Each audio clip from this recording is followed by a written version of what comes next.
people don't think about imagination, thoughts, feelings, and emotions, and they don't know what leads to another. They just have a thought and then an emotion and go, what's going on? I'm angry. They don't notice it. But we can, if we can capture some attention, tell them these things without and speak to everybody the way they want to be spoken to on the woo-woo scale. Are you, woo-woo, boo-hoo, no woo? Like some people just are like, I am not into that. But if you're into astrology, if you're into birth charts, all of that is relevant because you care about. So I Well, think that it's a seed to I've been plant. at 7 startups, and I can tell you that in a startup, when you're first creating a startup, you have this intense idea that people are fascinated with.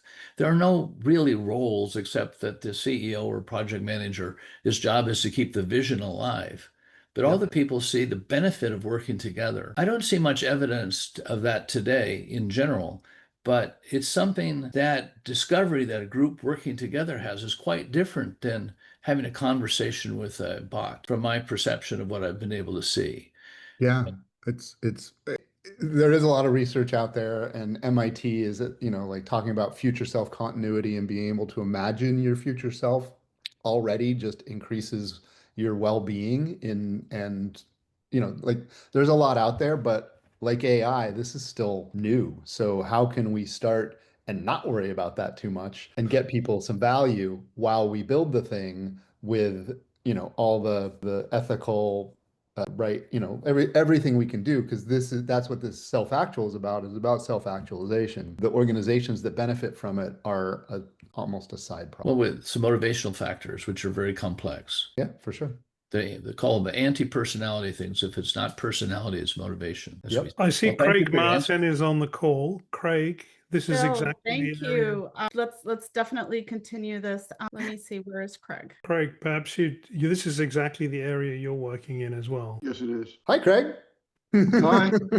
So, yes, we have a startup. I've been working on it for a couple of years. I wish I would have gotten a conversation much earlier because it sounds fascinating. All your points are well taken. I'm not using transformers. I'm not using LLMs to the extent that everybody else is. I don't believe they could ever work for this. Fundamentally, AI is still oriented towards sort of a point-in-time substance ontology. These are the facts today. And of course, no human being is the same human being 2 days from now as they were 2 weeks ago. And there's a philosophy behind all that. But fundamentally, I've been in AI for 40 years, so there's a lot of good work from the 80s and 90s in AI for creating coaches, mentors, conversational actors, using current high-speed technologies to accomplish the things we couldn't accomplish with neurosymbolic and other technologies from the 80s and 90s. And so I'm far enough along that, the dream of Kwaai and the dream of me was to have personalized AI with small models that would work, and the large language model being able to be created for long discourse conversations with less than 1 billion parameters, not using transformers or any of this other very high computational work. And that's where we're at now. What's it called? So it's if anybody's familiar with the work of Minerva and sparse distributed memory and things like that, I've done a great effort to use some of these technologies for as much of a memory map as you can get to emulate human cognition. So associative memory, frames of reference, simulating the neocortex, very abstraction oriented ways to get there, but fundamentally structuring it after the brain. It's so much more compact than it is with what passes for neural nets and transformers now. That's where we're at.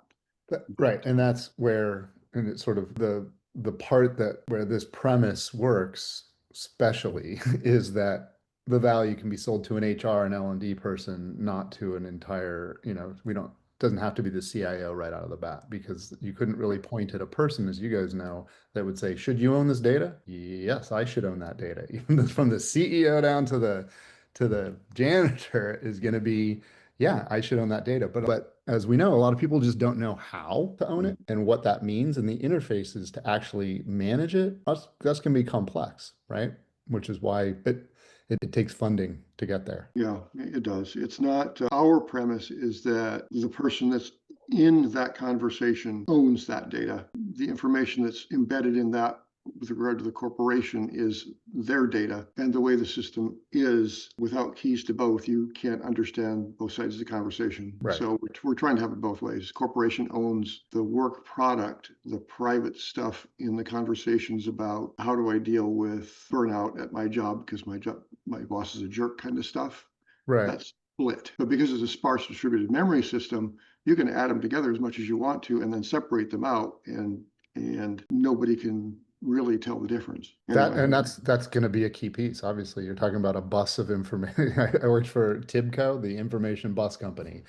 Yep. What's coming in and where is it supposed to go and where is it not supposed to go? Yep. I don't have the example in front of me, but I'm working with a company called BrainChip. Oh, I have it right here. It's an edge AI device. Couple $100 at this point. But with these small language models I'm working on, the chip that holds all the information for the sparse distributed memory and how it works is right here. Very personal. So does a very good job of emulating neural nets, by the way. Let me tell you about events coming up over the next week. On Saturday, our very own Ian Krildad over here, is hosting a talk at the LA Tech Week, and he kindly invited me along here to be a speaker.